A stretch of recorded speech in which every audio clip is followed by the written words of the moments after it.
Hello everyone, आप सभी देख रहे हैं everything on your tips my YouTube channel. आज हम इस वीडियो में करने वाले हैं क्लास 11th बिजनेस स्टडीज़ का चैप्टर नंबर फर्स्ट का पार्ट 3, जिसमें हम रिस्क के बारे में बात करेंगे। तो चलो स्टार्ट करते हैं।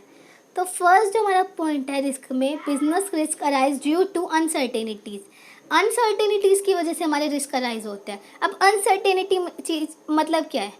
कोई चीज़ सर्टेन नहीं है, मतलब हमारे हिसाब के अनुसार हम हिसाब नहीं लगा सकते, हम अनसर्टेन है उस चीज़ के हिसाब से, तो हमें कुछ पता ही नहीं है, तो रिस्क है वो एक।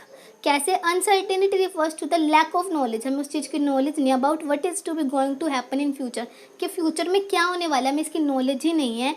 Natural calamities change the demand and prices, जो हमारी जो नेचुरल कैलामिटीज़ है जैसे कि फ्लड हो गया, अर्थक्वेक हो गया, ये सब क्या है, डिमांड और प्राइस में बहुत चेंज लाती है। चेंज इन गवर्नमेंट पॉलिसी, कोई गवर्नमेंट में पॉलिसी में चेंज हो सकता है in future. Are then example of uncertainty, ये सब क्या है, टेक्नोलॉजी में चेंज आना, टेक्नोलॉजी में इंप्रूवमेंट आना, ये सब क्या है, हमारे एग्जाम्पल है अनसर्टेनिटी के। ठीक है, तो इसके बाद क्या है, which create risk for business, जो कि बिजनेस के लिए रिस्क क्रिएट करते हैं। Because outcome of this future event is not known in advance, क्योंकि इनका आउटकम क्या है, हम एडवांस में ही नहीं जान सकते कि इनका आउटकम होने क्या वाला है। मतलब इस पॉइंट में क्या बताया गया है कि अनसर्टेन है हमारा बिजनेस, हमारे पास इस चीज़ का रिस्क है, हमें पता ही नहीं है फ्यूचर होने क्या वाला है। क्या पता फ्यूचर में गवर्नमेंट पॉलिसीज चेंज हो जाए, क्या पता प्राइस बढ़ जाए, डिमांड घट जाए, क्या पता कोई न्यू टेक्नोलॉजी अडोप्ट कर ले हमारी इंडिया। ये सब हमारे अनसर्टेनिटी के रिस्क हैं, जो कि हमें पता नहीं फ्यूचर में कैसे होने वाले हैं। ठीक है, अब हम आगे देखते हैं। रिस्क क्या एक एसेंशियल पार्ट है हर बिजनेस का। जो रिस्क एक एसेंशियल पार्ट है हर बिजनेस का, कोई बिजनेस बिना रिस्क के सर्वाइव नहीं कर सकता। ठीक है, जितना ज़्यादा रिस्क उतना ज़्यादा प्रॉफिट। तो also the amount of risk may be from business to business, तो जो रिस्क का अमाउंट है वो हर बिजनेस में अलग अलग हो सकता है। किसी में ज़्यादा रिस्क है, किसी में कम रिस्क है। Risk can be minimise but can't be eliminated, risk जो है उसको हम कम कर सकते हैं लेकिन उसको ख़त्म नहीं कर सकते। ठीक है, क्या था इस पॉइंट में कि रिस्क जो है वो उसको कम कर सकते हैं लेकिन ख़त्म नहीं कर सकते।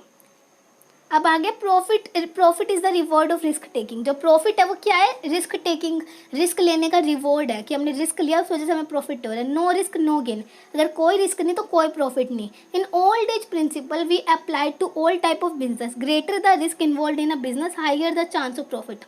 इसमें क्या कहा गया है कि जितना ज़्यादा रिस्क लिया जाता है उतना ज़्यादा प्रॉफिट होने का चांस है। An entrepreneur undertake the expectation of higher profit, जो एक एंटरप्रेन्योर है वो हाइयर प्रॉफिट अगर चाहता है तो उसको हाइयर रिस्क लेना होगा, क्योंकि प्रॉफिट जो है एक रिवॉर्ड है रिस्क टेकिंग का। तो अगर रिस्क ज़्यादा लेगा तभी उसको प्रॉफिट भी ज़्यादा होगा। अगला है degree of risk depend mainly upon nature and size of business.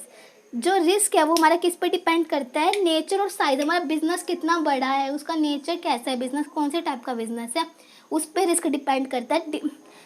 ठीक है, उसके बाद क्या बोला इसमें, the degree of risk is in the business is determined by the nature and the volume of production. हम कितना प्रोड्यूस कर रहे हैं उस हिसाब से भी हमारा रिस्क डिटरमाइन होता है। रिस्क के कॉजेज क्या हो सकते हैं, फर्स्ट नेचुरल कॉज हो सकता है। तो जो नेचुरल कॉज क्या है, human beings have little control on natural calamities, तो हमारा कोई कंट्रोल नहीं है नेचुरल कैलामिटीज़ पे। तो जैसे कि फ्लड आ जाए, अर्थक्वेक आ जाए, लाइटनिंग हो जाए, तो इन सब के रिजल्ट से क्या होगा, हमारी प्रॉपर्टी और हमारी इनकम का भी लॉस हो सकता है, हमारे बिजनेस का लॉस हो सकता है। तो ऐसे जो रिस्क है वो अनसर्टेन है, वो नेचुरल रिस्क है जिसको ह्यूमन कंट्रोल नहीं कर सकते। नेक्स्ट हमारा इसमें पॉइंट आता है ह्यूमन कॉज, ह्यूमन की वजह से भी रिस्क होता है। तो human cause include such unexpected events like dishonesty, carelessness, negligence of employees, stoppage of work. क्या है ह्यूमन कॉज में, क्या क्या आता है कि ह्यूमन जो है बहुत सारे गलत काम करते हैं, जैसे डिसऑनेस्टी मतलब ऑनेस्टी ना दिखा के क्या कहते हैं, कोई गलत काम करते हैं, जैसे केयरलेसनेस दिखाते हैं अपनी, एम्प्लॉयज़ को नेग्लेंस करते हैं और वर्क काम रोक दिया करते हैं ऐसे ही। ठीक है, लाइट जाने की वजह से, ऐसे किसी भी छोटे मोटे इसकी वजह से, स्ट्राइक्स की वजह से ये काम रोक देता है, वो भी एक रिस्क है। अब थर्ड आता है हमारा इकोनॉमिक कॉज। हमारे इकोनॉमी की वजह से क्या क्या कॉजेज आते हैं, क्या क्या होता है, मतलब इकोनॉमिक कॉज में financial problem like risk in interest, rise in interest rate, interest का रेट बढ़ जाना, बोरोइंग जिसने ली थी उसका इंटरेस्ट रेट बढ़ जाएगा, उसकी वजह से ये भी एक रिस्क है। Also may come under this type of causes, so they are result in higher unexpected cost of operation of business. अब आप सोचोगे इंटरेस्ट रेट बढ़ने से बिजनेस का क्या नुकसान है। तो इंटरेस्ट जो है, बिजनेस जो होते हैं वो बोरोइंग से चलते हैं, मतलब उधार लिए होते हैं। तो बिजनेस ने, तो बिजनेस क्या करता है, हर बार जितना प्रॉफिट होता है उतना इंटरेस्ट वापस करता जाता है। लेकिन अगर इंटरेस्ट रेट बढ़ जाएगा तो बिजनेस को अब अपना जितना भी उसकी कमाई थी उसमें से ज़्यादा पैसा उसको एज अ लोन के इंटरेस्ट पे देना पड़ेगा, जिसकी वजह से उसका एक रिस्क है ये भी। ठीक है, कौन कौन से रिस्क थे? नेचुरल कॉज था, नेचुरल में हमारे फ्लड, अर्थक्वेक ये सब आ जाते हैं। फिर ह्यूमन कॉज में हमारी dishonesty, carelessness, stoppage of work due to strikes, ये सब आ गया। इकोनॉमिक कॉज में आ गया हमारे बोरोइंग्स का रेट बढ़ जाना। ठीक है, अब हम आते हैं बिजनेस को स्टार्ट करने के लिए basic factors. Selection of line of business, तो बिजनेस की लाइन को सिलेक्ट करना सबसे पहले। ठीक है, हमें पता होना चाहिए कि हमें किस लाइन में जाना है, तो बिजनेस को सिलेक्ट करना, उसकी लाइन को सिलेक्ट करना है कि हमें इस चीज़ का बिजनेस करना है। फिर साइज ऑफ द फर्म, कि हमें कितनी बड़ी फर्म खोलनी है, स्मॉल खोलनी है, मीडियम खोलनी है, लार्ज एंटरप्राइज खोलनी है। फिर choice of form of ownership, ownership का कि उसकी ओनरशिप मतलब कैसी होगी, उसकी ओनरशिप की चॉइस करने की, कौन ओनर बन सकता है, कैसे बन सकता है। ठीक है, फिर लोकेशन ऑफ बिजनेस एंटरप्राइज, कि कहाँ लोकेट कर सकते हैं, बनाएंगे कहाँ ये चीज़, उसकी लोकेशन ढूंढना। फाइनेंसिंग द प्रपोजिशन, फाइनेंस करना, उसे पैसे कहाँ से आएंगे बिजनेस के लिए वो सोचना। फिजिकल फैसिलिटीज़, फिजिकल फैसिलिटीज़ है या नहीं, जैसे कि हमारे लेबर वेबर ये सब। प्लांट लेआउट की, उसका जो मेन प्लांट, जो कि उसका जो मेन प्लांट लगेगा वो कहाँ लगेगा।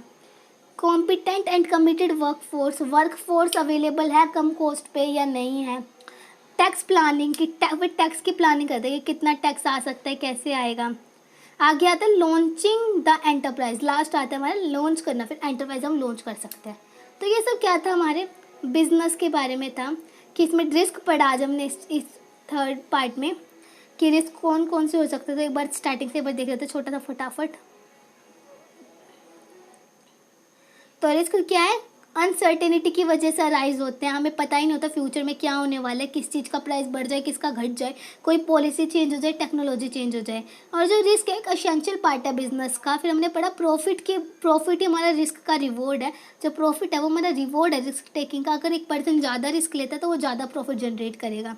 फिर एक degree of risk depend mainly upon nature and size of business, जितना बड़ा बिजनेस, जितना बड़ा उसका साइज होगा, वॉल्यूम होगा उसकी प्रोडक्शन का, उतना बड़ा रिस्क होगा।